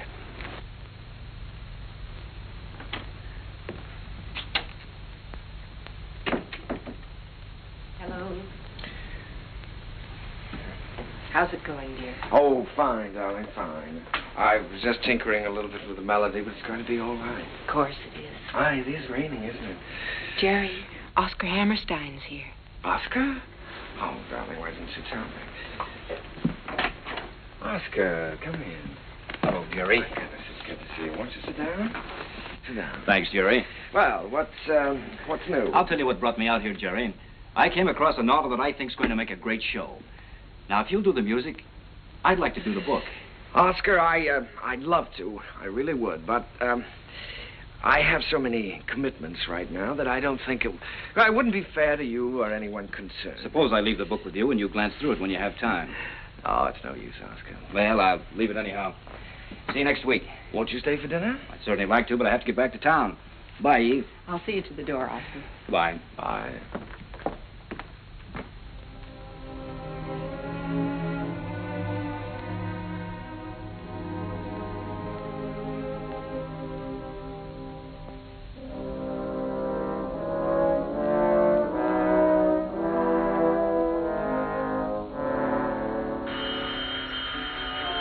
I'll get it. Hello? This is Mrs. Kern. Oh, just a moment, Mr. Kelly. Jerry, it's Arthur Kelly. He's got news of Sally. Hello, Arthur. Yeah. Oh, that's wonderful. In Memphis? What was the name of that club again? Club Elite, all this week. Yes, well, I'll get right on it. Thank you very much, Arthur. Sally is singing at the Club Elite in Memphis all this week. Oh, that's wonderful. Shall I pack a bag for you? Yes, darling, you do that and I'll call and make reservations.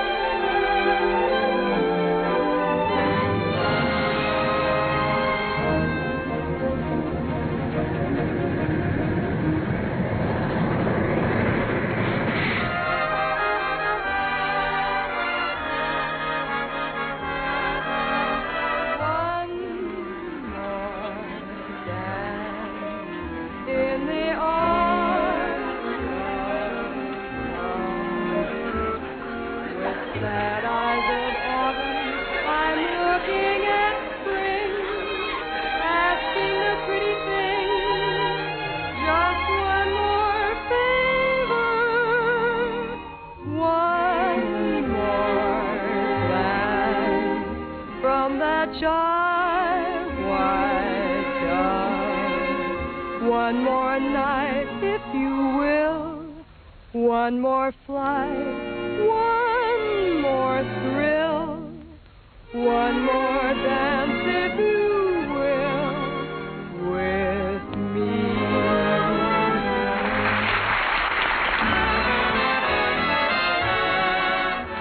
Will you dance with me? Oh, no, thank you. No. Go ahead and dance with us, No, Charlie. thank you. Go ahead. Will you dance with me? I sure will, baby. What's this? Sit down.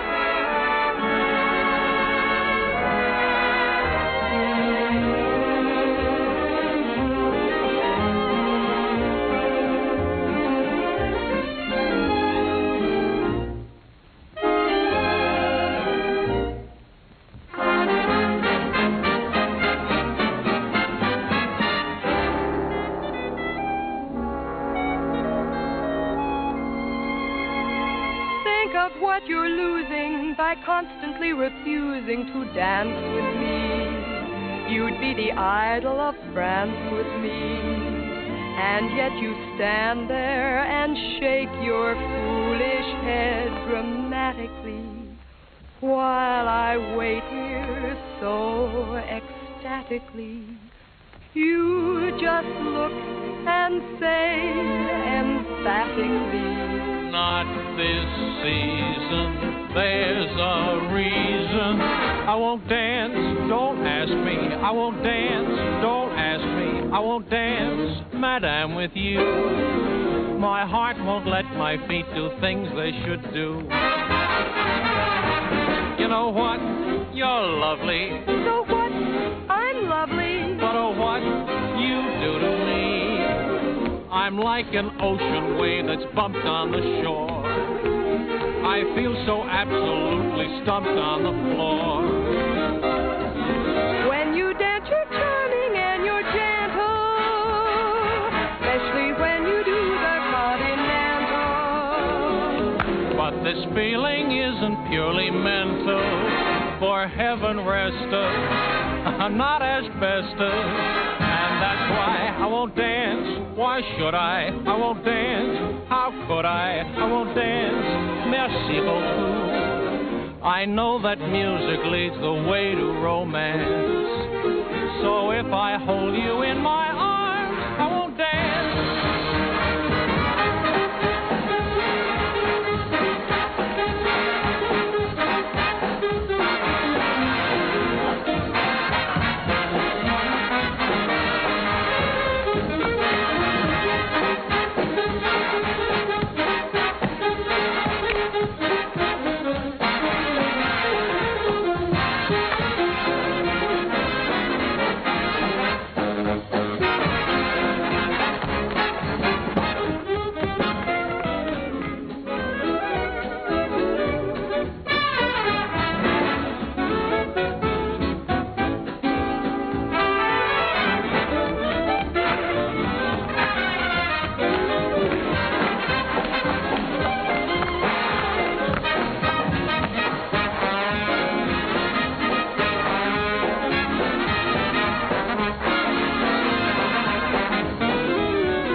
Sally. Uncle Jerry. Oh, Uncle Jerry, I'm so glad to see you. What are you doing here? Well, I was out front watching the show. Did you see what we did to your number? Yes. I bet you like the show, me. Not at all. As a matter of fact, I liked it. I wish that some of the people who think my music is highbrow could have seen it. I'm so excited, I don't know what to do. You look wonderful, Uncle Jerry. More handsome than ever. How's Aunt Eva? Oh, she's fine. But, of course, she misses you. Oh, I miss her, too. I miss you both. Is she with you? You haven't told me yet what you're doing here. No, your Aunt Eva's in New York. And I'm here because somebody told me I could find you here. I've been looking for you for a long time now, Sally. Oh, Uncle Jerry, you shouldn't have bothered. I'm all right. Oh, I'm sure you are, but I promised your father I'd look after you. Sally, I want you to come back to New York with me. I can't, Uncle Jerry. I'd like to, but I can't.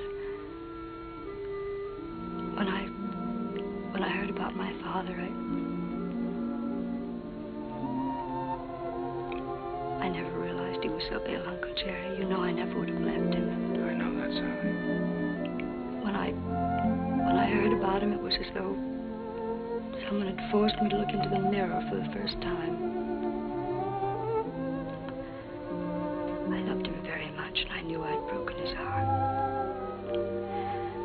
I was spoiled and selfish, and I knew that I could never have any respect for myself again unless I did what I said I was going to do. So you see, I can't go back right now. I'm making my own way now, and I'm pretty good at it, too. Well, Sally, I just don't like the idea of you being here and all alone. This is just a stepping stone from where I've been to where I hope I'm going. I'm making $50 a week now because management thinks I'm worth $50. If I'm worth more, I'll get more. And if not, I'll have to find it out for myself. And Uncle Jerry, I'm not using anyone. 5 minutes, Miss Hessler. Thank you, Jimmy. You understand, don't you, Uncle Jerry? Well, Sally, you know, darling, I'd give anything in the world if you'd let me help you. But I must say that I've never been quite so proud of anyone in my life as I am of you at this moment.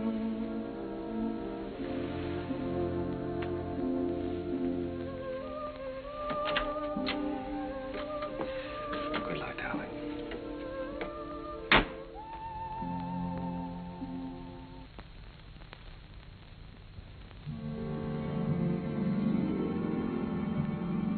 Gradually, I felt the old heartache misting away, and I was at peace. The promise I had made Jim had been fulfilled. Sally was going to be all right. I walked along the river that night, with the river wind in my face and the taste of it on my lips. And I stood there, listening. A sudden excitement thrilling for me, listening to the song of a river that makes its way right through the heart of America. And the voice of that river was the laughter, the tears, the joys, and the sorrows, and the hopes of all America's people.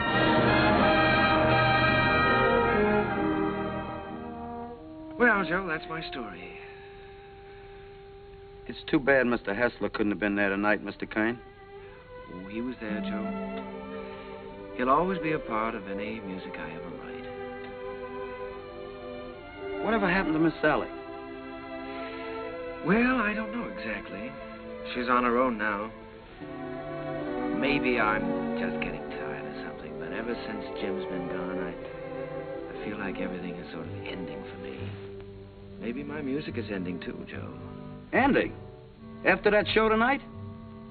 Hey, I gotta get you back to the Waldorf. You got some vows to take. No, sir, Mr. Kern. Your music ain't ending for you. In my opinion, it's just the beginning.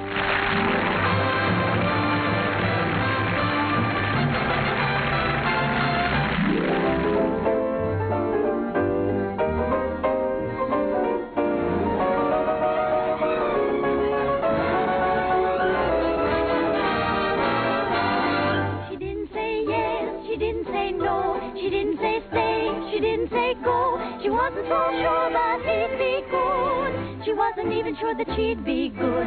So what did she do? I leave it to you. She did just what you do.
Do sit down, Mr. Kern. Oh, you sure we won't be in the way? Oh, certainly not. Not at all.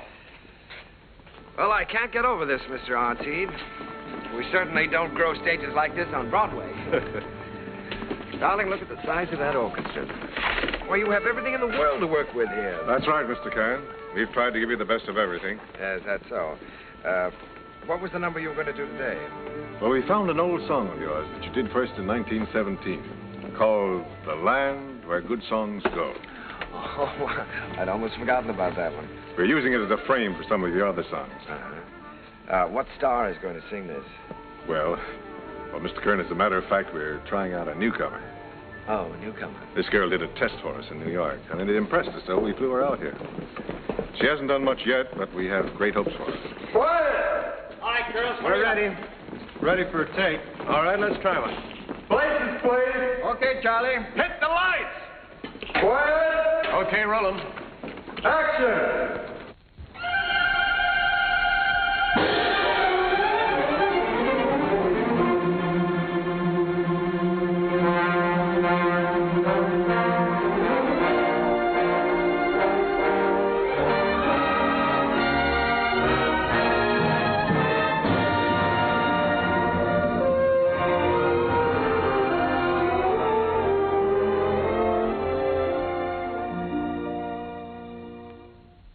a land of flowers and April showers with sunshine in between, with roses glowing and rivers flowing mid rushes growing green. Like her, Mr. Kern? Like her? I love her. I'd rather hear her sing one of my songs than anyone else in the world. Wouldn't you, Edie?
that moment divine.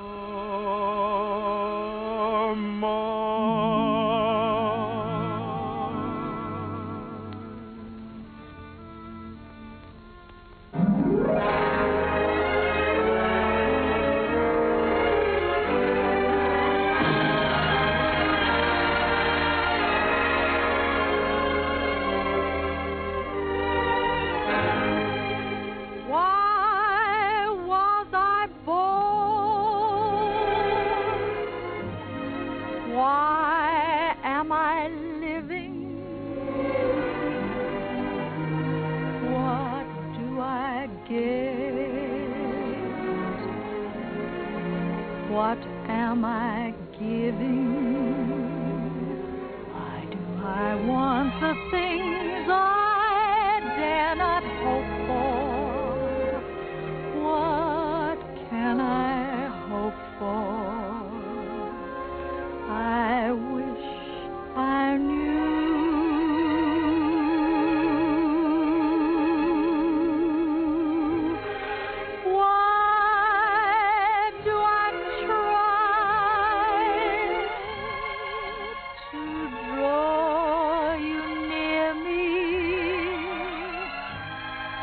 Why do I cry? You never hear me. I'm a poor fool, but what can I do?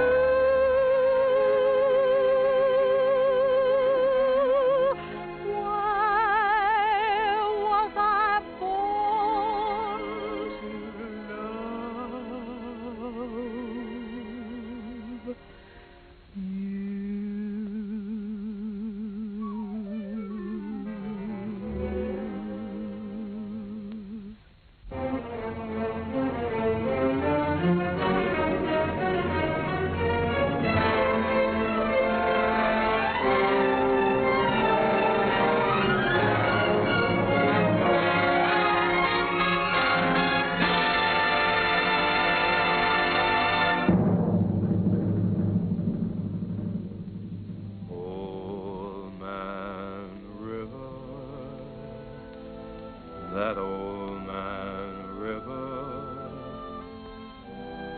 Must know something, but he don't say nothing.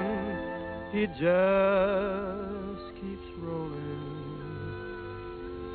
He keeps on rolling along.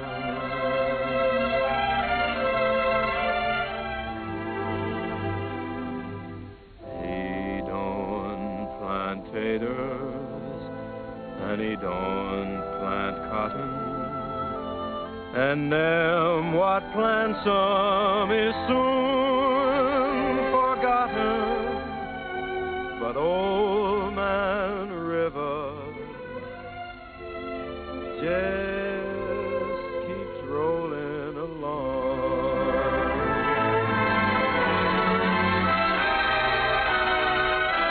You and me, we sweat and strain, bodies all aching and racked with pain. Tote that bar, lift that bell, you'll get a little drunk, and you'll land in jail.